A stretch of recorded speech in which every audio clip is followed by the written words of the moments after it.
Hai semuanya, balik lagi di Pesan Kecil Podcast. Gak kerasa kita sudah di episode kelima. Semoga dari episode-episode yang sudah ada kalian dapat sesuatu. Karena kami berharap di podcast kami ini minimal kalian dapat insight atau ya sesuatu yang membangun lah dari Pesan Kecil Podcast. Nah untuk episode kali ini nih Zep, apa yang bakal kita bahas? Iya, jadi episode kali ini kita akan membahas sesuatu yang penting bagi setiap bangsa.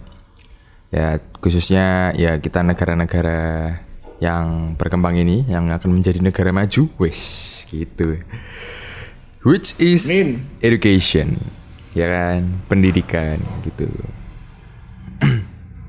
Oke, ya lanjut Bintoro. Gitu ya bridging-nya ya. Jadi mungkin sebelum kita bahas lebih lanjut, kita satukan pemikiran dulu. Memang pendidikan itu apa sih yang dimaksud pendidikan yang akan kita maksud itu apa gitu ya. Jadi kalau dari aku itu biasanya mungkin pendidikan itu dikaitkan dengan kurikulum sekolah.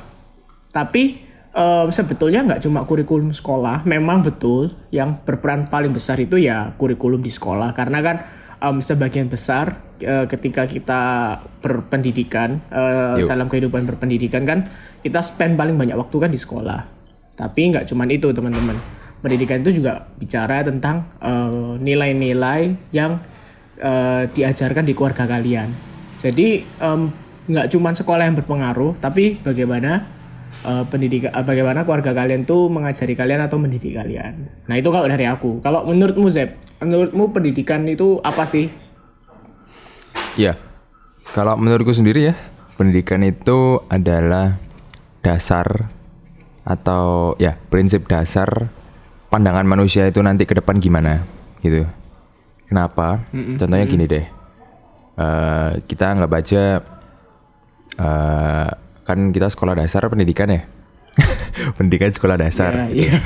Nah, berarti kan kita membutuhkan tujuan sekolah itu kan berarti memberikan mindset atau nilai-nilai yang benar gitu loh, sesuai umur anak tersebut gitu loh. Jadi ya itu yang bisa aku bilang sih, kayak kita berusaha membentuk pola pikir yang sehat. Itu pendidikan for me.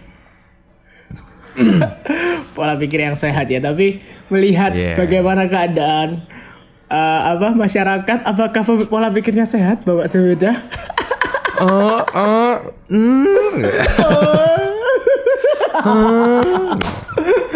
Ya, jadi kalau diomong ya itu ya teman-teman, masyarakat apakah sehat?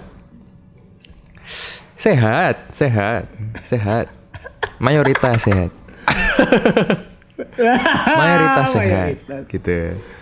Itu nggak tahu ya, itu karena gimana ya, soalnya kalau diomong kayak nggak sehat, mungkin karena berita yang tersebar di negara kita ini lebih hot ketika berita itu mengandung pesan-pesan negatif gitu loh. Jadi ketika ada tindakan-tindakan betul. yang tidak memiliki pola pikir yang sehat, biasanya kan pendidikannya yang bermasalah gitu. Jadi bagiku sih sebenarnya masih banyak sih kayak orang-orang di luar sana yang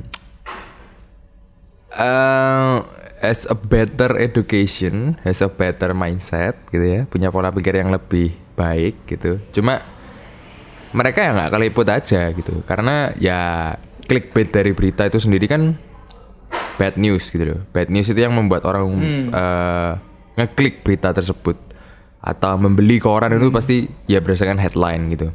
Nggak ada orang yang mau beli koran kayak, oh Indonesia menang misalnya ya.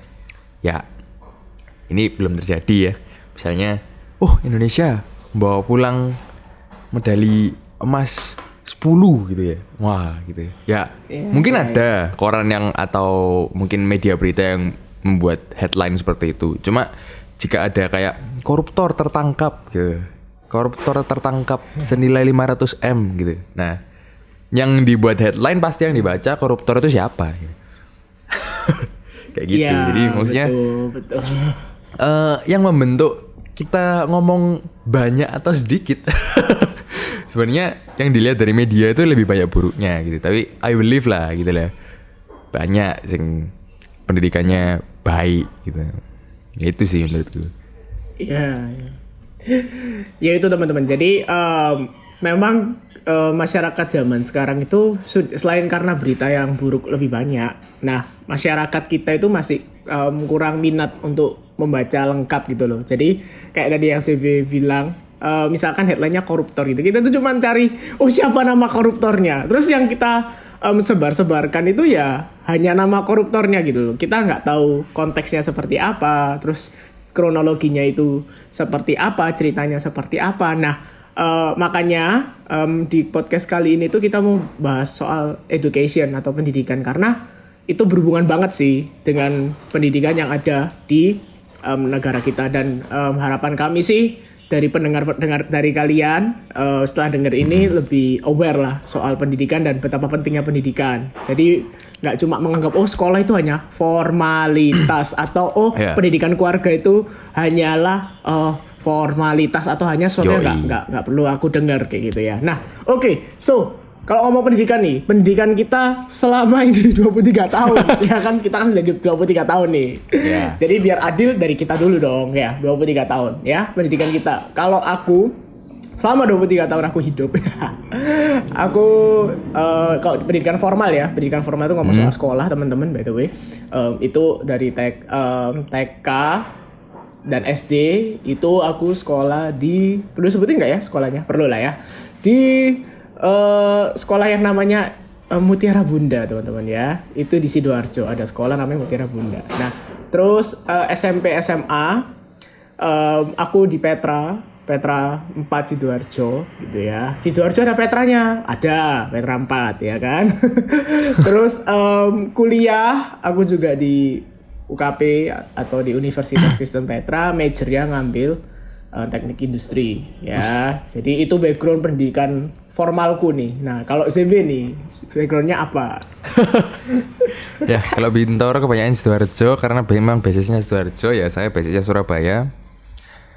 Banyak Surabayanya gitu. Cuma kita nih secara nggak langsung kayak komplotan Petra gitu. Iya. Ya yang lebih parah aku sih gitu ya. Jadi ya tak ceritain, aku ya TK itu dari Petra 7 ya, Petra 7. Terus kemudian SMP Petra 2 Petra 2, terus SMA Petra 2 gitu. Petra 2 lagi kan.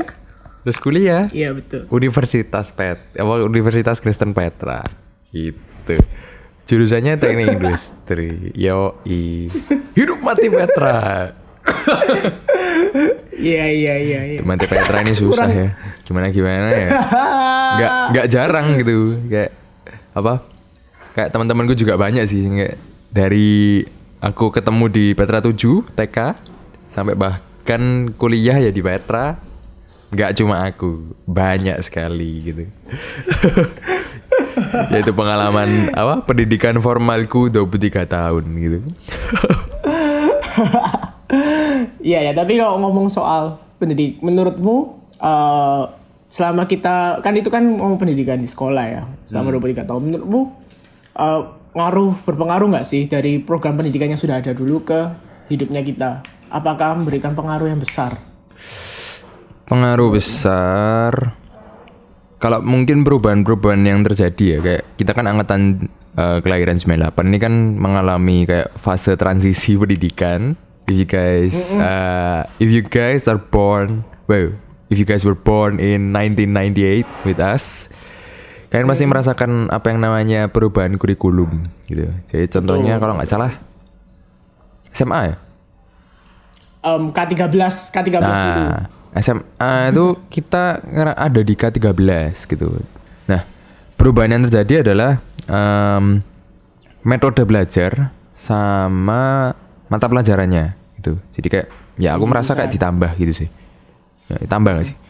Nah, kalau bicara apakah kurikulum yang baru, kurikulum 13 itu memperbaiki kualitas dari kurikulum sebelumnya, ya bisa dibilang enggak lah. Enggak gitu. Karena kenapa ya? Soalnya kalau K13 ini kayak cuma mengubah metode belajar siswa yang asalnya diajarkan. Maksudnya ada guru nih, guru di depan kelas, bla bla bla bla ABCD gitu ya. Ya enggak bla bla bla ABCD, maksudnya itu isinya penting, cuma ya ini sebagai contoh gitu. Maksudnya betul. Biasanya kan guru ngomong apa, terus kemudian kita nyatet, terus keluar di ulangan gitu, keluar di tes gitu ya. Betul. Tapi waktu K13 ini dan ketika aku nginjak kuliah, kayak aku flashback lagi ke K13, kayak memang tambah lama itu pendidikan tambah kayak disulitkan. No. Lebih kayak difficulty-nya ditambah. Ya kalau gamer ngomongnya difficulties gitu.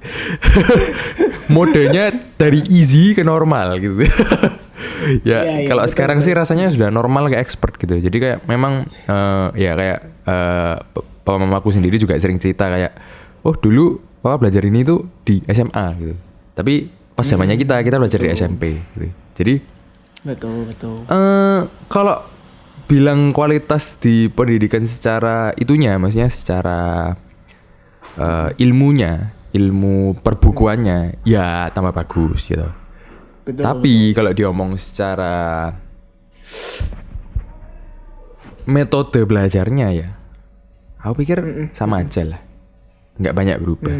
Karena nanti ya kita bahas di belakang sih, kayak karena nanti yang ngefek atau yang berdampak atau yang membuat dampak lebih besar tentang kurikulum atau sistem pendidikannya itu pasti ya kita sendiri sebagai peserta pendidikan gitu. Iya. Jadi memang apa ya? Kalau aku merasa pendidikan di Indonesia itu masih sentralisasi, teman-teman. Jadi yang Sebi tadi bilang contoh kalau dulu itu semua itu dari guru. Jadi guru yang jelasin di papan tulis segala macamnya, kita cuma terima gitu loh. Kita cuma jadi kayak gitu, kita cuma dengerin. Tapi di pendidikan K13 bahkan kurikulum yang sekarang kan menerapkan soal HOTS. Pernah dengar Zep HOTS? HOTS. What? Nah, aku taunya HOTS itu sih apa yang aplikasi buat saham itu. Bukan. Nah, bukan promosi. Iya, jadi gini, Zep, FYI, sekarang itu sekolah-sekolah itu soalnya tuh beda kayak kita. Jadi teman-teman kalau zamannya kita dulu, kita itu jujur ya. Soal ujian itu terpola gitu loh teman-teman. Jadi misalkan soal matematika ya, misalkan kita hari ini belajar aljabar. Nah, soal aljabar itu kita tuh tahu gitu loh, pasti nomor 1 kalau enggak ini soal tipe ini, nomor 2 tipe ini, 3 tipe ini, 4 tipe ini, 5 tipe ini. Jadi biasanya kalau kalian ikut bimbel yang di luar atau les-lesan ya, nah itu pasti diajarinnya itu pola soalnya. Nomor 1 itu kalau enggak soalnya di model kayak gini, pasti modelnya kayak gini. Nah, itu tahunnya kita. Jadi angkatannya kita itu ngalamin itu gitu loh. Makanya lebih mudah. Nah, tapi kalau di angkatan yang sekarang, Zep, mereka tuh soalnya tuh sekarang itu HOTS. HOTS itu apa? Kepanjangannya itu High Order Thinking Solving. Jadi sudah kayak model kuliah gitu loh, Zep. Kalau kuliah kan kita kan soalnya itu kan dari konsep. Jadi kita yang diujikan konsepnya kita kan. Jadi soalnya kan nggak ada polanya gitu loh. Soalnya itu banyak contoh kasus apa. Nah, sama Zep. Jadi di SMP, SMA sekarang soalnya itu udah model-model kayak gitu. Sudah nggak lagi model yang kayak kita gitu loh. Ya, yang kayak jujur aja lebih menarik gak sih? Iya, tapi itu balik lagi sama yang statementmu tadi. Metodenya itu berubah. Maksudnya secara pembukuannya berubah. Tapi apakah kualitas murid-muridnya berubah? Ya belum. Maksudnya belum signifikan gitu loh. Harapannya kan ketika dikasih model soal HOTS kan mereka lebih naik kan. Tapi aku merasa bahwa masih belum gitu loh. Kalaupun meningkat itu hanya di hard skill-nya aja gitu loh, Zep. Maksudnya cuma di pengetahuan mereka soal jawab soal gitu loh. Soal menyelesaikan permasalahan. Tapi kalau kayak pola pandangnya mereka, cara pikirnya mereka itu masih belum sih. Maksudnya kan pendidikan kan nggak cuma ngomong hard skill aja kan, tapi kan juga soft skill gitu loh. Nah itu memang masih belum sih, tapi ya ini udah menunjukkan progres yang baik gitu loh. Karena kamu sadar nggak sih, maksudnya aku sadar gini sih, karena pendidikan di Indonesia itu sejak kita kecil, masyarakat orang tua itu kayak jarang menjelaskan sesuatu gitu loh, Zep. Aku nggak tahu ya kalau orang tuamu, tapi kalau orang tuaku itu cuman kayak jangan pegang kompor, sudah selesai. Tapi kayak jarang dijelasin alasannya gitu loh. Maksudnya orang tua itu jarang menjelaskan why-nya. Kalau aku ngerasa orang tua zaman dulu loh ya, misalnya kayak jangan keluar malam-malam. Itu kayak Kenapa, ya wis, gitu ya? cuman kalimat perintah gitu loh. Nah, kalau misalkan anaknya yang tanya kenapa baru jelasin, tapi kan kebanyakan kan orang-orang di Indonesia kan menganut budaya timur yang agak kaku gitu loh. Sama orang tua itu agak kaku. Jadi kayak jarang tanya balik. Jadi kita tahunya itu oh ya aku dilarang. Karena dianggap Nah, melawan akhirnya- ya. Betul. Nah, akhirnya tuh kayak kebawa di pendidikan kita di sekolah. Makanya kalau kalian sadar, kalian hai para pendengar, aku tahu, I watching you. Kalian pasif kalau di sekolah. Kalau misalkan ada yang mau tanya nggak, pasti jarang ada yang tanya. Dan kalaupun ada yang tanya, pasti kita itu merasa terganggu. Maksudnya kayak, aduh ngapain sih ditanyain? Gak usah tanya lah, biar cepet selesai pelajarannya. Ya.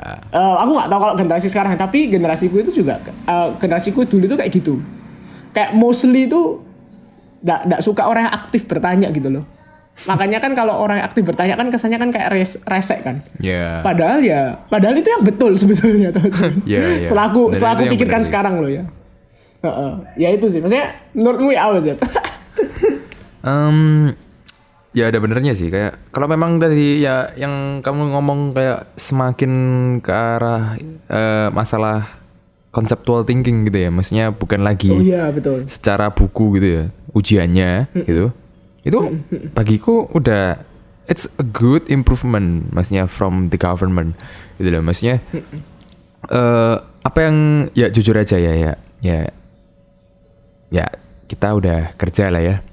Aku nggak ngomong pendidikan itu nggak penting ya. Iya. Tapi Betul. ya majority dari apa yang kita pelajari itu nggak akan kepake di dunia kerja gitu loh. Ya kan, majority loh ya. Bukan berarti semua nggak kepake. Cuma maksudnya gini. Iya. Misalkan kita belajar, kita kerja di bidang kayak pertokoan gitu deh ya. Kayak kamu buka toko gitu. Kamu buka toko. Terus kamu kalau misalnya kamu kuliah di accounting, mungkin yang bakal kepake itu ada ilmu membuat jurnal keuangan itu, gitu. Kalau kamu masih ingat gitu, ya Bin ya, Yap. yang selalu kita berjuang dengan parah. Ya kamu sih berjuang, aku udah kalah duluan. Oh iya. Jadi itu ceritanya kayak pokoknya membuat buku keuangan gitu. Jadi kayak ada debit, kredit ya, kalau bahasa sederhananya ada kayak income dan outcome gitu. Jadi di posisi sana gitu. Maksudnya kan dari accounting mungkin banyak ilmu yang accounting aku nggak tahu ya, aku industri jadi cuma belajar accounting sedikit.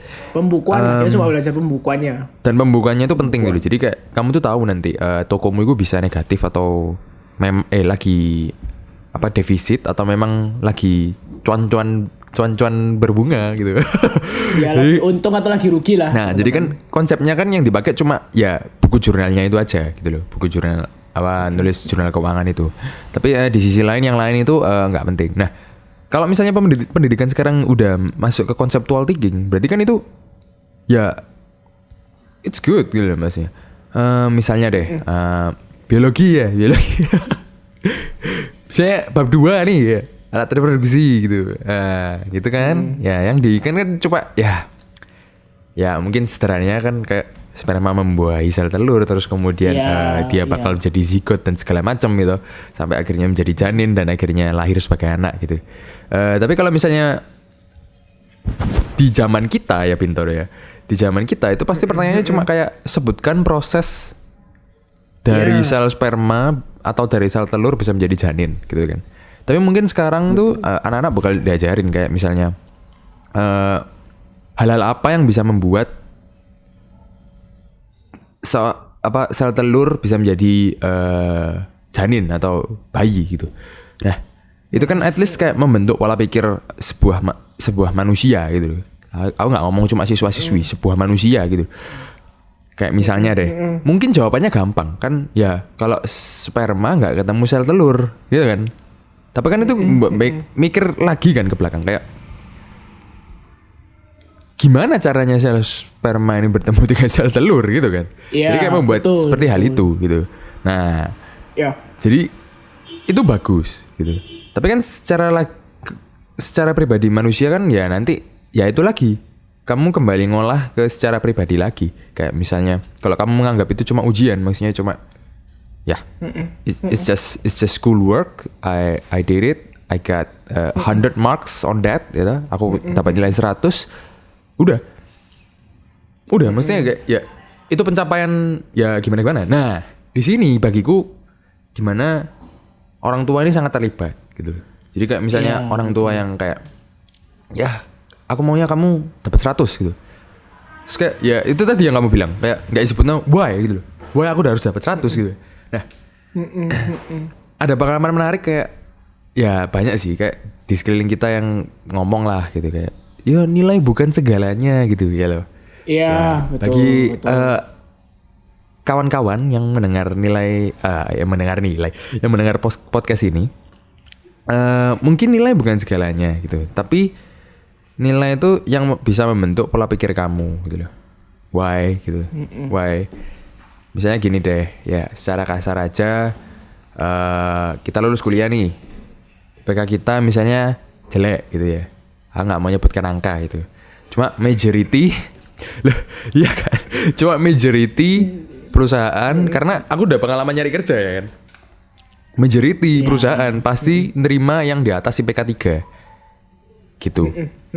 Jadi kalau kamu ngomong ya, kalau kamu punya niatan atau sudah punya modal usaha ya oke lah kamu buka usahamu sendiri. Tapi kalau memang tujuan utama kita sebagai fresh grad kan nyari pengalaman ya, nyari pengalaman di company. Nah, company pasti nyarinya di atas 3. Ya nggak jarang sih 2-3 diterima. Kalau kamu melalui wawancara dengan wawancara yang bagus dan kamu diterima oke gitu. Tapi kan di titik lain ya pasti itu dari IP kamu, dari nilai. Orang gitu. dalam, Zep. Orang dalam.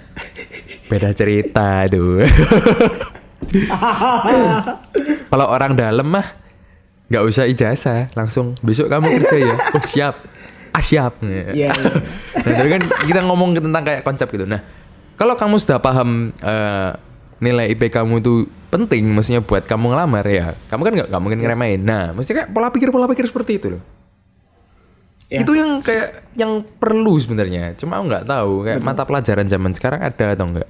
Atau itu memang perannya orang tua gitu loh dalam pendidikan. Gitu. Iya. Itu mungkin kita udah ngomong jauh ya dari topik apa ini. Yang penting topiknya pendidikan gitu ya. Ya tapi pendidikan. Tapi memang gini loh. Yang aku mau mempertegas apa yang Zebi bilang. Maksudnya gini. Tadi kan Zebi bilang kalau pendidikan ketika di dunia kerja itu nggak kepakai. Maksudnya majority nggak kepakai. Gini. Yang dimaksud tidak dipakai itu karena soal-soal yang diberikan kepada kita itu soal-soal yang ideal. Ya. Jadi soal-soal yang memang bisa diselesaikan. Nah, kebanyakan masalah-masalah real yang terjadi di company itu tidak akan fit kalau misalkan kita menggunakan rumus yang mentah-mentah di sekolah kita berikan gitu atau di kuliah kita berikan. Jadi bukan berarti nggak penting, bukan loh ya. Tapi yang lebih dipakai itu pemikiran konseptualnya. Maksudnya kenapa aku harus pakai rumus ini? Masalahnya apa? Terus apa yang bisa aku terapin? Jadi kayak gitu teman-teman. Jadi bukan berarti semua rumus di sekolah itu nggak penting, loh ya. Jangan salah. Kalau nggak penting buat apa sekolah mahal-mahal gitu ya? Betul. Tapi rumus-rumus itu nanti itu sebagai acuan dasar gitu loh. Dan yang akan dipakai perusahaan untuk disesuaikan dengan problemnya mereka, problem yang terjadi di perusahaan gitu teman-teman. Jadi tetap kepake, cara mikirnya tetap kepake, jangan salah, cara ngitungnya tetap kepake, caramu untuk cari tahu rumus, misalkan rumusnya itu ada supply, ada ini gitu ya. Cari variabelnya itu tetap kepake, variabel apa aja yang diperlukan itu tetap kepake teman-teman. Tapi dalam penghitungan rumusnya untuk penyelesaiannya tidak baku pakai rumus yang sesuai di kuliahan atau di SMP SMA. Jadi kayak gitu teman-teman. Jadi aku nggak mau ini jadi misleading terus kalian bilang gitu ya, oh nggak pakai kok rumus sekolah. Nggak sekolah, nggak perlu sekolah buat apa? Iya, enggak. Tapi itu yang dipakai itu pola pikirnya kita gitu loh. Jadi cara kita untuk mencari variabelnya, cara kita untuk mengolah rumusnya, menghitungnya, untuk tahu ini masuk akal atau enggak kalau pakai rumus ini. Nah, itu kepakai. Variabelnya. ya maksudnya biar jelas gitu loh. Tapi karena karena gini loh teman-teman. Paham saya. Karena menurutku gini, pendidikan itu kayak core-nya sebuah kayak pendidikan itu kayak core-nya sebuah bangsa gitu loh. Makanya kita itu benar-benar agak dalam di sini. Ya harapannya kalian lebih aware gitu loh soal pendidikan. Jadi ya itu makanya kan pemerintah kan ngeluarin HOTS kan soal HOTS itu supaya itu ngelatih analisisnya kita gitu loh. Jadi ngelatih analisisnya kita gitu loh. Cara kita untuk melihat masalah terus baru pakai rumusnya. Kalau dulu kan zamanku sama zamannya ZB kan cuma belajar pola kan. Oh nomor 1 ini polanya. Berarti rumusnya ini gitu kan. Langkahnya seperti ini. Nah tapi zamannya kalian itu pemerintah itu sudah support gitu dan itu langkah yang bagus. Nah tapi jangan lupa ada peran dari kita sebagai peserta didik. Peran kita sebagai murid. Apakah kita mau mensupport program pemerintah atau kita malah kayak males-malesan ya sama aja. Nah makanya penting banget pendidikan itu.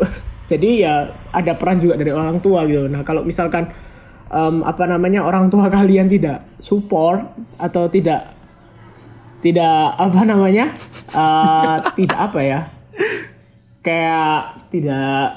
memberikan pola pendidikan yang baik, maksudnya kayak nggak pernah jelasin alasannya, ya nggak apa-apa loh untuk kalian tuh bertanya pada mereka. Jadi kita harus mulai dulu.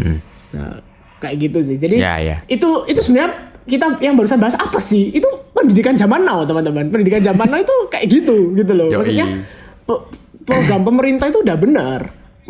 Udah ke arah yang baik lah. Maksudnya itu sudah it's a good progress from the government gitu ya. Nah, cuman aku masih merasa bahwa kita sebagai peserta didiknya ini masih masih perlu ditingkatkan memang. Jadi dari kitanya gitu loh teman-teman. Nah, karena kalau aku bisa bilang ya, kayak misalnya zaman sekarang itu kamu bisa memakai apapun untuk belajar gitu loh. Kayak dulu kita mesti ke perpustakaan. Ya nggak kita sih, kayak zamannya orang tua kita gitu. Mesti ke perpustakaan. Tapi sekarang kita bisa menggunakan HP kita, which is you can Google everything on this planet gitu ya kan? You can Google everything gitu. Kamu mau belajar bentuk Menara Pisa gimana? You have Google Maps, Google Earth. I'm sorry, Google Earth gitu. Kalau kamu mau mempelajari berapa jarak dari kota ini ke kota ini, ya kamu punya Google Map. Ya toh. Terus kamu kalau misalnya pengen tahu sejarah dari pembangunan kota Surabaya, you have Google to search that gitu. Jadi sebenarnya improvisasi itu bisa kita lakukan sendiri. Tapi kenapa dan ada satu lagi sih, kayak ada ya aku sering nemu sih kayak misalnya orang-orang sharing melalui TikTok, gitu kan? TikTok kan sudah kayak mau dijadikan kayak TikTok education gitu. Jadi kita belajar melalui TikTok gitu. Ya pasti pelopor utamanya ada di YouTube sih, karena ya YouTube kan platform video pertama. Cuma kan orang-orang mungkin ya gak suka spend time terlalu lama di satu klip, jadi orang-orang lebih milih ke TikTok, which is shorter maybe. But you can find things that are interesting to learn in TikTok gitu. Jadi banyak gitu medianya. Nah, kalau misalnya sampai media ini udah ada semua ya, maksudnya ya kita itu nggak sampai kayak beberapa negara gitu loh. Kayak beberapa negara itu benar-benar nge-ban kayak outside world gitu loh. Jadi kayak ya kamu tuh harus pakai apa? Aku nggak tahu sih, kayak ya website pribadinya negara kita gitu. Nah itu banyak gitu loh. Nah kalau kita punya akses seperti ini, berarti kan harusnya kalau ada kesalahan-kesalahan ini ya kita memang harus introspeksi lagi gitu loh. Kayak am I good enough gitu loh. Kenapa kok aku bisa kalah dari orang ini, atau kenapa aku bisa kalah dari orang ini? Ya mungkin karena selain mungkin pendidikannya memang bagus, dia belajar di ya universitas luar negeri atau segala macam, tapi ya kamu bisa improve dirimu sendiri juga. Aduh sorry. Kamu bisa improve dirimu sendiri juga dengan ya kamu searching di internet apa yang kamu pengen tahu gitu. Ada hal lain lagi, yaitu ini mungkin karena kita nyinggung conceptual thinking ya, jadi maksudnya kita lebih ke arah bagaimana pendidikan itu membawa kita untuk berpikir lebih jernih gitu, lebih baik gitu. Ada konsep-konsep di internet yang mengatakan bahwa masalah pemerkosaan gitu loh. Jadi contohnya ya, yang aku paling benci adalah ketika ada komen kita sebagai kaum pria memperkosa wanita itu gara-gara pakaiannya gitu. Iya. Dia nggak bisa, mereka nggak bisa berpakaian dengan tertutup lah, apalah gitu. Ya. Iya, betul. Aku pikir ya nggak bisa. Iya. Nggak bisa kamu menyalahkan perempuan karena mereka berpakaian seperti apa. Karena yang mulai mendekati seseorang atau yang mulai mendekati seorang wanita tersebut ya pasti pria tuh. Iya. Ya kecuali memang ada kasus kayak wanita memperkosa pria, nah itu beda cerita gitu. Nah, tapi kan ada lebih banyak kasus yang pria memperkosa wanita gitu. Dan kalau alasannya ya karena yang wanita berpakaian terbuka gitu, ya berarti konsepmu itu udah salah gitu. Konsepmu dari awal udah salah. Nah, kalau konsepmu sudah salah, berarti yang salah apa? Ya pendidikan dasar dong. Iya. Jadi kayak kamu nggak sehat gitu. Gitu. Ya, jadi gini loh teman-teman. Konsep yang dari tadi kita bahas soal conceptual thinking dan pendidikan itu. Jadi gini, pendidikan itu nggak cuma ngomong how you solve the math, how you solve the science, how you solve the physics gitu ya. Bagaimana kamu menyelesaikan matematika, fisika, atau science gitu ya. Enggak, tapi pendidikan itu juga ngomong caramu berpikir gitu loh. Nah, makanya penting banget gitu loh di Indonesia itu untuk mengajarkan kita itu cara berpikir yang baik gitu loh. Nah, dan salah satu caranya itu ya kita selalu harus tahu alasannya kenapa. The why, the question why itu selalu penting. Nah, memang dulu di zaman dulu itu kurang banget gitu. Jadi kebanyakan itu orang itu cuma ngasih komen ya jangan gitu loh. Dan termasuk di sekolah gitu ya. Misalkan kita bertanya pada guru gitu ya. Kita tuh jarang kasih pertanyaan itu kenapa sih kok kita harus belajar perkalian gitu loh. Enggak. Kita tuh bukan ke situ fokusnya, tapi fokus kita itu kayak jawabannya apa. Itu yang dulu tuh kayak bener-bener aku sadar kita tuh selalu ke situ gitu loh. Maksudnya jawabannya apa dan kita tuh jarang tanya kok bisa? Caranya gimana? Ya kok bisa? Kalaupun mungkin kalian bisa debat gitu ya, lu enggak kok waktu SMP SMA kita loh soal matematika sudah menuntut pakai cara misalkan kayak gitu karena soalnya esai. Nah, tapi sama aja waktu kita lihat caranya itu kita lebih condong menghafalkan caranya loh. Kita itu nggak cari tahu kenapa kok bisa kayak gini. Maksudnya aku bilang gini itu nggak semua murid loh ya, nggak, tapi jarang banget gitu loh. Karena majority itu cuman berpikir bahwa ya yang penting aku tahu caranya supaya aku dapat nilai bagus. Nah itu yang tadi saya bilang gitu loh, fokusnya itu ke nilai. Nah makanya konsep kita dalam berpikir dan menyelesaikan masalah itu benar-benar kurang gitu loh. Itu termasuk di soal tadi kasus pemerkosaan gitu loh. Kalau ngomong soal baju itu sudah dipatahkan teman-teman statement itu dengan adanya berita-berita yang orang yang pakai baju tertutup pun juga bisa diperkosa gitu loh. Loh berarti kan sudah kita bukan ngomong tentang busananya lagi, bukan bicara tentang cara berpakaiannya lagi kan, tapi ya orang itu memang jahat gitu loh. Orang itu memang niatannya tuh nggak baik gitu loh. Nah, terus ini Zep, yang paling absurd ya, kalau misalkan ada kasus pemerkosaan ya. Itu solusinya adalah dijodohkan. Bayangin ya. Coba kita telah bareng-bareng ya. Ada korban nih, sudah diperkosa. Terus solusi yang dikasih warga-warga sekitarnya itu menjodohkan dia sama orang yang memperkosa dia. Bayangin, masuk akal nggak? Kan nggak masuk akal kan? Maksudnya ya itu loh. Kenapa kok muncul solusi jangka pendek seperti itu gitu kan? Kan mungkin aku paham sih. Maksudnya mereka ngelihatnya dari sisi ini, pasti mereka ngelihatnya oh ya kan sudah berhubungan intim gitu loh. Ya. Berarti kan itu kan suatu yang nggak lazim. Maksudnya kamu harus kawin. Nah dengan secara harafiah dan secara legalisir ya kita nikahkan aja. Tapi coba kita bayangin gitu loh, kalau kita sebagai sisi perempuannya atau sisi korban. Aku nggak bilang korban itu selalu wanita ya. Tapi ya bisa juga pria gitu loh. Tapi jarang banget gitu ya. Nah tapi jarang. Kalau solusinya dinikahkan, kamu loh bayangin ya, kamu akan menyatukan korban dengan pelakunya teman-teman. Dan itu kacau sih.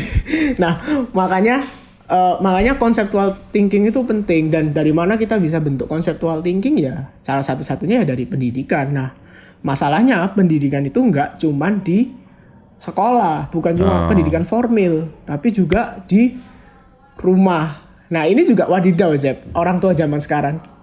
Sadar gak sih kalau orang tua zaman sekarang itu terlalu banyak memprotek anaknya.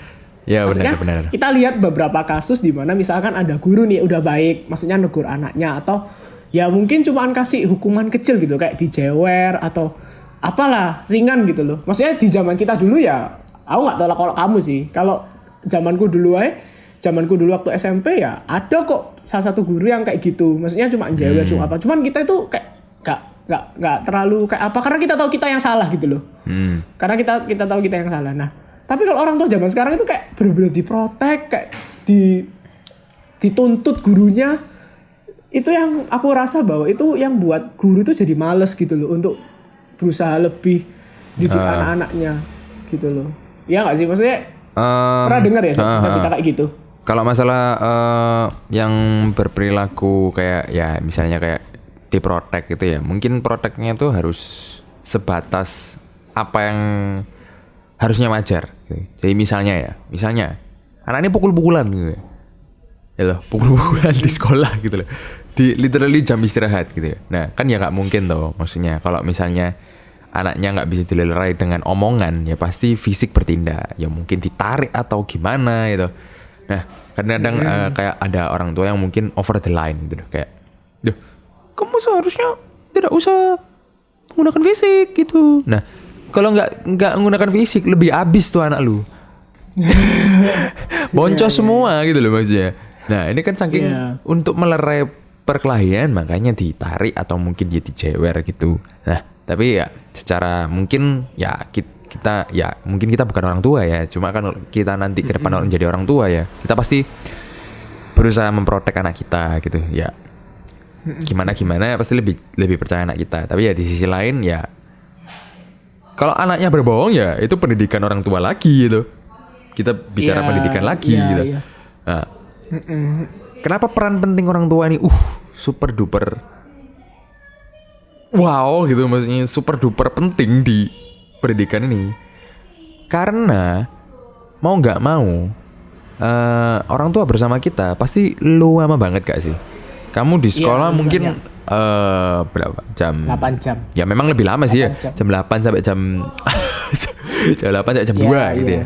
Coba kan orang tua pulang jam 5 kerja terus malam. Jadi kayak ya apalagi kita punya ikatan batin gitu kan. Itu lebih penting gitu loh. Kayak mindset yang bentuk. Nah, kalau orang tua ya aku nggak nemuin ya, kayak jarang sih kayak orang tua yang ya mungkin papanya sering mabuk-mabukan itu, atau ibunya sering keluar malam-malam untuk ke klub gitu. Aku kan nggak tahu ya.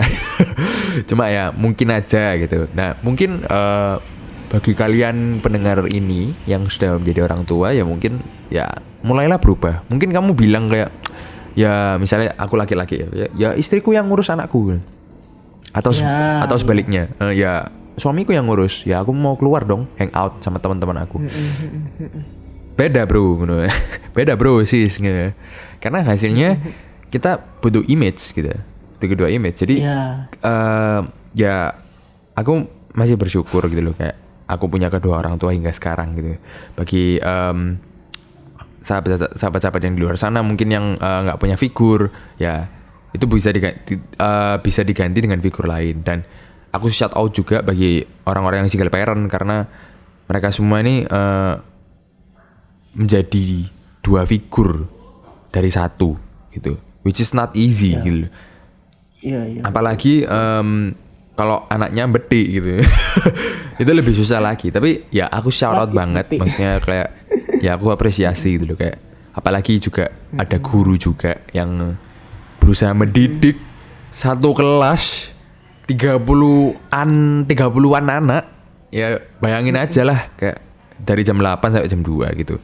Ya aku shout out bener untuk para pejuang pendidikan di sana, untuk orang tua juga, karena orang tua juga bagian dari pendidikan. Ya ini mungkin momenku juga untuk shout out, momen kita juga untuk shout out di podcast ini, kayak thank you untuk semua itu. Thank you for every parents out there, thank you for mungkin orang tua pengganti di sana, mungkin sebagai kakek nenek atau paman atau ya siapapun yang berhak untuk nge-raise seorang anak, because I know the difficulties of raising a kid gitu. Meskipun aku belum punya anak ya. Ya. Karena ya sering lah kayak kita baca artikel-artikel kayak orang tua gitu ya. Kan ya aku sendiri kadang kayak bayangin ya apa ya, kayak ngadepin kayak anak kayak gua gitu. Ya kak. Ya jujur aja ya gimana gitu ya. Tapi ya segitulah gitu. Maksudnya ya shout out lah gitu. Itu dari aku lah. Gak mau panjang nih. Jadi memang untuk peran pendidikan, siapa yang lebih proaktif itu semua orang gitu loh. Nah, kenapa kok kita bilang semua orang? Karena ya ini sih yang aku agak kurang setuju sama majority masyarakat Indonesia gitu loh. Kayak mereka itu cuman terlalu banyak ngeblaming pemerintah gitu loh. Kalau misalkan anaknya nggak maksimal atau apa gitu ya di sekolah atau di apa gitu, mesti bilangnya ya ini yang salah program pemerintah loh.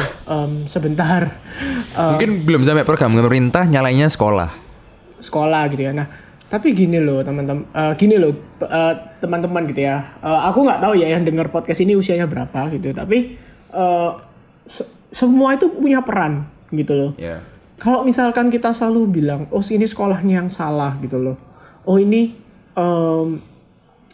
program pemerintah yang salah, kurikulumnya yang salah. Sekarang gini deh, cara ngukur paling gampang ya kan, kalau ngukur kan kita harus apple to apple tuh. Lah buktinya masih ada kok banyak orang, maksudnya anak-anak lain yang nggak ngalamin yang anakmu alamin, maksudnya ada kasus atau nilainya jeblok segala macamnya. Lah berarti kan sudah bukan lagi soal sekolahnya kan. Ya oke lah, let me play along with you. Mungkin kamu bisa bilang, loh tapi anaknya kan memang beda-beda, ada yang pinter ini, pinter itu. Loh, oke, iya, betul. Tapi yang penting itu kan berarti peranmu untuk menjelaskan ke anakmu kan, untuk ke anakmu untuk kasih tahu bahwa ya nggak apa-apa loh kamu kalah di nilai itu karena kamu punya keunikan lain. Nah, tapi yang sering kali aku temui kalau misalkan ada anak yang nilainya jelek, mereka tuh merasa bahwa mereka tuh benar-benar inferior banget gitu loh. Gak berharga gitu ya. Iya, kayak minder banget loh. Kalau sudah di titik itu, berarti ya itu sudah peran orang tua. Selama ini kalian mendidik anak kalian apa? Seperti apa gitu ya. Kalau misalkan kayak gitu ya, aku asumsikan berarti yang kalian lihat cuma nilai dong. Nah, kalau kayak gitu, menurut kalian siapa yang salah? Ya kan berarti kan peran orang tua kan. Nah, jadi semua peran itu semua itu penting gitu loh. Apa kayak orang tua, sekolah, pemerintah, semua itu ada porsinya masing-masing. Yang tadi ZB bilang itu peran orang tua itu ketika di rumah itu harus ada pembicaraan. Maksudnya gimana sekolahnya, kamu ngalamin apa. Nah itu kan di Indonesia itu masih jarang banget ya. Kalau kita lihat keluarga di barat lah, budaya barat. Kayak kalau kalian lihat di film-film kan ada satu titik di mana itu makan bareng, makan bareng itu ngomong soal how's your day, how's your school. Terus misalkan nggak masalah bagi sebuah anak itu untuk menyampaikan ketidaksetujuannya ke orang tua. Nah itu kan normal kan. Makanya mereka itu lebih gampang konseptual thinkingnya mereka itu lebih jalan gitu loh. Ketika ada kasus, ketika ada masalah, mereka lebih gampang menelaah gitu loh. Karena mereka nggak cuma diajarin harus dapat nilai bagus. harus kayak gini. Ya enggak gitu loh, mereka diajarin kenapa sih kok aku dapat nilai bagus. Kayak tadi kan juga CB bilang nilai bagus itu dipakai perusahaan, minimal perusahaan lihat apa sih dari nilaimu. Minimal mereka lihat apakah kamu bertanggung jawab. Nah benar. Kayak gitu loh. Kalau nilainya memang nggak bisa general, ngomong kalau nilai bagus tuh, kan. iya nggak bisa gitu loh. Tapi minimal mereka tuh bisa tahu, oh kalau nilainya bagus ya at least anak ini tuh mau belajar. Oh at least nanti kalau diajarin kasus-kasus perusahaan itu lebih mudah ditelaah gitu loh. Nah makanya nggak bisa kita bilang, oh tapi kan sekarang nilai bukan segalanya, yang penting sekarang kan karakter gitu kan. Selalu bilang karakter kan. Betul, pendidikan karakter itu penting dan itu memang juga masalah gitu loh. Tapi conceptual thinking kita juga harus jalan. Gimana kita bisa menerapkan karakter baik kita? Misalkan kita orang baik nih, tapi kita nggak bisa memutuskan sesuatu yang baik gitu loh. Karena kita nggak bisa ngeliat masalahnya apa, atau kita nggak bisa nganalisa gitu. Jadi kita cuma mengandalkan hati nurani aja. Ya itu juga nggak bijak gitu loh teman-teman. Maksudnya ada beberapa hal itu yang nggak bisa kamu seperti itu. Memang tetap harus harus conceptual thinking dan critical thinkingnya main gitu loh. Nah baru setelah kita udah punya critical thinking dan conceptual thinking yang baik, baru pendidikan karakter masuk harapannya supaya ya kita bisa nyelesain masalah itu nggak cuman kayak segala sesuatu penjara gitu. Nggak, tapi kita lihat case by case dan per konteksnya gitu. Jadi intinya siapa yang lebih proaktif? Semua. Kita sebagai mahasiswa, kita sebagai siswa, peserta didik, kita pun juga harus aktif gitu ya. Nanti ketika kita misalkan kalian udah dengar podcast ini gitu ya, terus kalian masih nggak mau dengerin, masih tanyanya masih jawabannya apa gitu ya, masih fokus ke nilai, nggak mau belajar ke prosesnya, maksudnya caranya gimana, terus kenapa harus gini, terus juga masih nggak aktif untuk bertanya, kan itu kan benar-benar kayak budaya yang asing banget kan di Indonesia. Nah, atau juga ikut mengucilkan teman-teman yang bertanya gitu ya. Nah, harapanku sih jangan gitu loh, karena ada orang-orang yang aktif seperti itu yang buat Indonesia itu bangkit gitu, maksudnya generasi muda itu bangkit gitu ya. Jadi peserta didik juga perlu, orang tua juga perlu.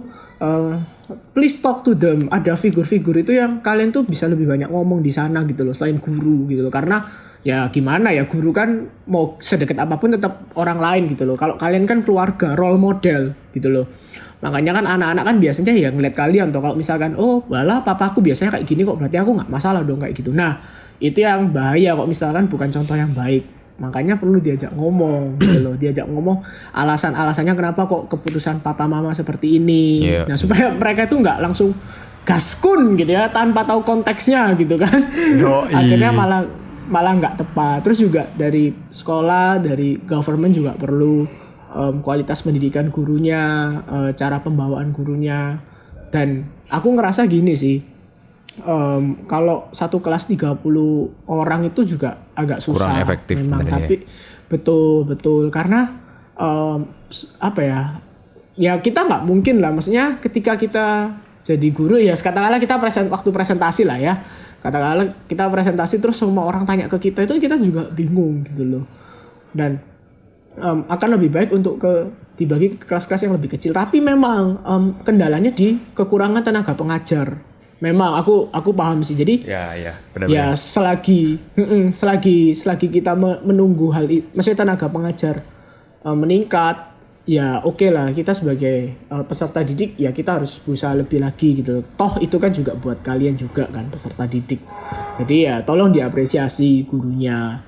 Jangan malah ya aku mungkin nggak valid sih ngomong kayak gini. Ya aku nggak tahu kalau CP ya, tapi ya dulu mungkin aku ketika jadi peserta didik juga kurang baik lah, maksudnya ya ikut rame atau apa, atau nggak memperhatikan gitu ya. Tapi ya harapanku buat kalian yang lebih younger people gitu ya, ya tolonglah diapresiasi guru. Nggak gampang loh untuk jadi seorang guru. Ya minimal dengan jadilah peserta didik yang baik gitu loh.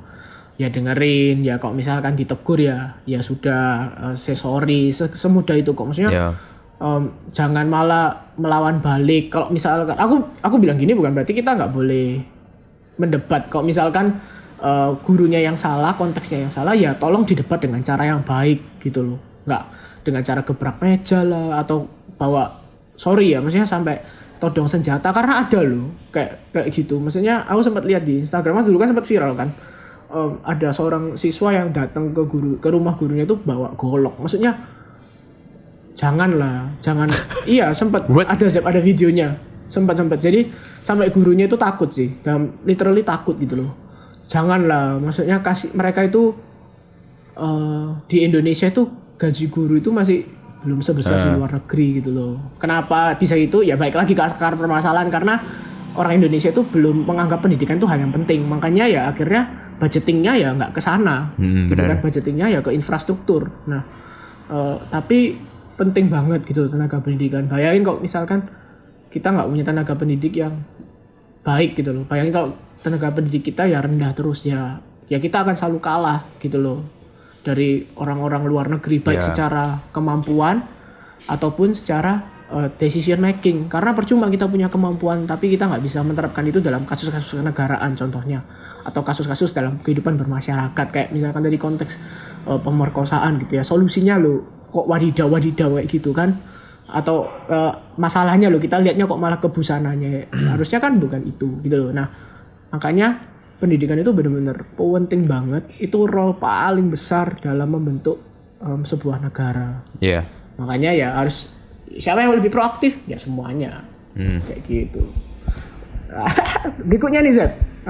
Tadi kita udah bahas nih pendidikan zaman now, proaktif kita juga sempat singgung. Ya kan? Berikutnya kita bisa kulik apa nih dari pendidikan Zed?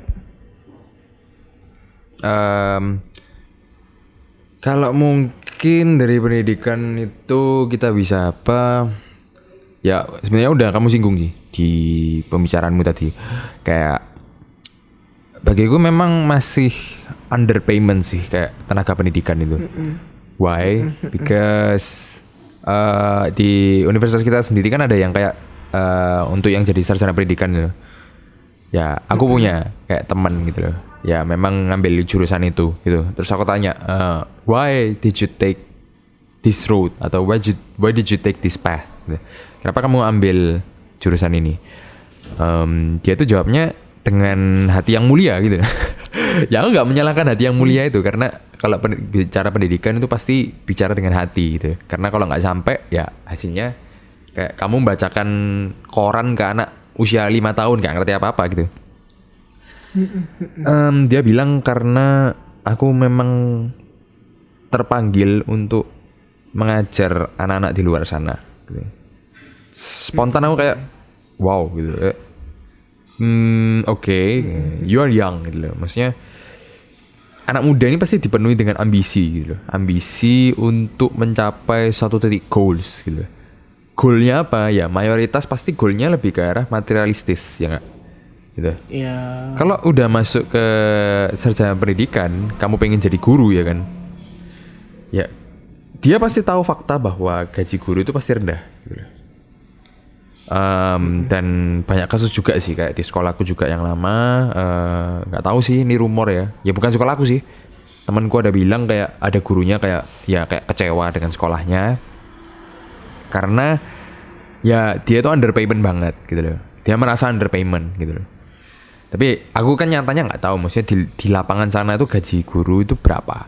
Cumanya yang aku selalu dengar itu selalu underpayment gitu loh. Ya mungkin yang perlu diperbaiki adalah yaitu sistem, bukan nggak bilang pembayaran sih, kayak sistem honorarium gitu loh. Kayak we live in a society that money always comes first. Oke. Jadi kalau misalnya kamu mau dia effortnya lebih, you should pay more. Dan aku nggak tahu sendiri ya, kayak banyak alasan yang bilang kayak ya itu lagi kayak iya ini juga mungkin nyambung ke kamu juga masalah budgeting. Ketika kita membayar kampus atau sekolah, kan mereka pasti sudah bagi kan. Kayak uang sekolah ini berapa persen untuk berapa persen untuk infrastruktur, maksudnya pembangunan sekolah tersebut, berapa persen untuk pemeliharaan, dan berapa persen untuk tenaga pendidikan. Nah mungkin itu yang perlu diatur sih, gitu. Karena ya, I just say that we need something like a gift gitu. Appreciation buat tenaga kerja di luar sana. Karena ya seperti aku bilang itu, kamu orang tua aja mendidik anak, ya kalau anak tunggal ya udah repot, apalagi anak 2, anak 3, apalagi anak 30 gitu. Ketemunya setiap hari. Ya gimana susahnya gitu. Maksudnya kayak gitu. Maksudnya ya itu yang mau aku tekanin di sana. Award gitu. Ya what should we do gitu ya. Mungkin kalau dari kita dari peserta didiknya ya udahlah jadilah peserta didik yang baik gitu ya. Kalau misalkan untuk kita gitu ya tolong jadi peserta didik yang ya bang understanding lah. Maksudnya sekarang itu kan juga di masa pandemi kan, teman-teman nggak gampang loh untuk seorang guru itu untuk ngajarin kita di masa-masa pandemi kayak gini. Maksudnya percayalah kalau kamu merasa capek di Zoom ya, mereka tuh jauh lebih capek pasti. Karena mereka nggak cuma di Zoom-nya aja gitu, tapi mereka juga harus prepare materinya. Mungkin mereka juga mikirin gitu ya kayak gimana cara nyampein materinya dengan lebih interaktif kan gitu kan. Biasanya kalau di Zoom kan bosen segala macamnya, tapi ketika mereka udah berusaha interaktif, kamu malah turn off kamera, kamu malah ikut tidur gitu kan ya kasihan tuh. Makanya ada beberapa guru tuh ya aku nggak menyalahkan gitu ya. Akhirnya mereka cuma ya acu tak acu, ya mereka cuma kasih tugas akhirnya. Larinya ke sana gitu. Akhirnya banyak tugas, terus kamu yang protes ya. Terus kamu juga protes tuh. Berarti kan itu kan sama kayak hidup nggak mau, mati yang nggak mau gitu loh. Kamu terus maunya apa gitu kan? Nah, nggak gampang untuk jadi seorang guru. Dan ya memang yang tadi saya bilang, maksudnya guru itu sangat tidak populer gitu loh. Profesi yang tidak populer karena ya setiap orang kan tujuannya kan pengen sukses ya, pengen financial independent lah. Dan guru itu di Indonesia itu bukan jalurnya. Aku rasa gitu karena untuk di luar negeri itu gaji guru itu tinggi gitu ya. Dari artikel yang aku baca karena ya mereka memandang pendidikan itu penting. Makanya guru itu harus ditunjang dengan baik gitu loh. Karena bagaimana masa depan bangsa itu ya dari pendidikannya kita, dari pendidikan mereka gitu. Makanya sudah ada beberapa negara itu yang kayak menggaji guru itu dengan seharusnya. Nah di Indonesia itu memang kendalanya masih di situ. Nah kenapa kok muncul kendala seperti itu? Karena pemandangan kita soal pendidikan itu masih benar-benar low budget gitu, benar-benar kurang gitu loh. Maksudnya sesimpel ya kenapa kok uang sekolahnya mahal banget gitu kan ya. Itu pasti ya satu buat fasilitas sekolahnya. Pasti sekolah itu kan ada lab, ada apa. Ya itu butuh budget teman-teman. Nah gitu loh. Dan juga pasti buat tenaga pendidiknya. Maksudnya pasti beda lah tenaga pendidik di sekolah yang mahal dan lebih murah pasti lebih beda gitu loh. Nah makanya kita sebagai warga negara Indonesia harus lebih aware soal pendidikan, harus lebih memperhatikan dan ya mengapresiasi lah setiap tenaga pendidikan, setiap orang-orang yang berperan di sana. Nggak jadi warga yang cuek cuma blaming salah sekolah, ini salah kurikulum. Nah enggak, tapi juga kita berperan penting gitu loh buat orang-orang sekitar kita. Ya mulai belajar ajari setiap orang-orang di sekitarmu atau anak-anakmu gitu ya. Ajarin cara why-nya, ajarin why-nya aja sih, itu yang paling gampang lah, ajarin why. Ajarin mereka untuk melakukan segala sesuatu itu mikir kenapa aku harus melakukan ini. Nah itu itu paling sederhana sih kalau kamu mau ngajarin orang. Jadi nggak cuman kamu larang-larang nggak boleh ini, nggak boleh itu, nggak boleh A, B, C, D. Tapi kasih tahu setiap kali kita larang A, B, C, D itu alasannya ini loh. Alasannya seperti ini. Atau juga ketika kamu ada masalah jangan langsung panik ke jalan keluar, tapi kamu bisa pikirin dulu ini masalahnya kenapa segala macamnya. Jadi itu yang membantu conceptual thinking. Mungkin itu aja ya, Sep, kalau ngomong soal pendidikan. Karena pendidikan itu benar-benar luas banget, benar-benar kayak panjang gitu ya. Jadi mungkin kalau misalkan kalian tertarik gitu ya untuk bahas lebih jauh ya, you can leave the comment ya. Kamu bisa tinggalkan komen di YouTube atau di, aku nggak tahu sih Spotify bisa atau enggak gitu ya, tapi kamu bisa tulis di sana supaya kita tahu apa kamu interest gitu ya untuk bahas pendidikan part berikutnya gitu ya. Ya kita akan kulik lagi gitu ya soal pendidikan apa lagi yang bisa dibahas selain dari part ini. Itu aja sih dari aku. So that's it ya. Oke, ya. Thank you. Oke, mungkin kata-kataku terakhir ya. Tolong bagi kalian yang ingin menempuh jalur pendidikan apa namanya? Apa namanya? Ya pokoknya yang nanti bertitle sarjana pendidikan, ya kita appreciate dari sekarang lah. Kita ngomong thank you for making that happen. Thank you for doing the hard work. Gitu. Ya, kita akan berusaha berasal dari podcast ini gitu. Kita mungkin dari sini gitu. Yes. Ya, itu aja dari aku. Dan juga untuk internet service provider kita masing-masing, tolong ya. Aduh, udah minggu lalu ini kena, sekarang minggu ini, ya ampun. Oke lah. Oke Bintoro, ya. Oke. Sampai jumpa minggu depan ya. Thank you. Bye.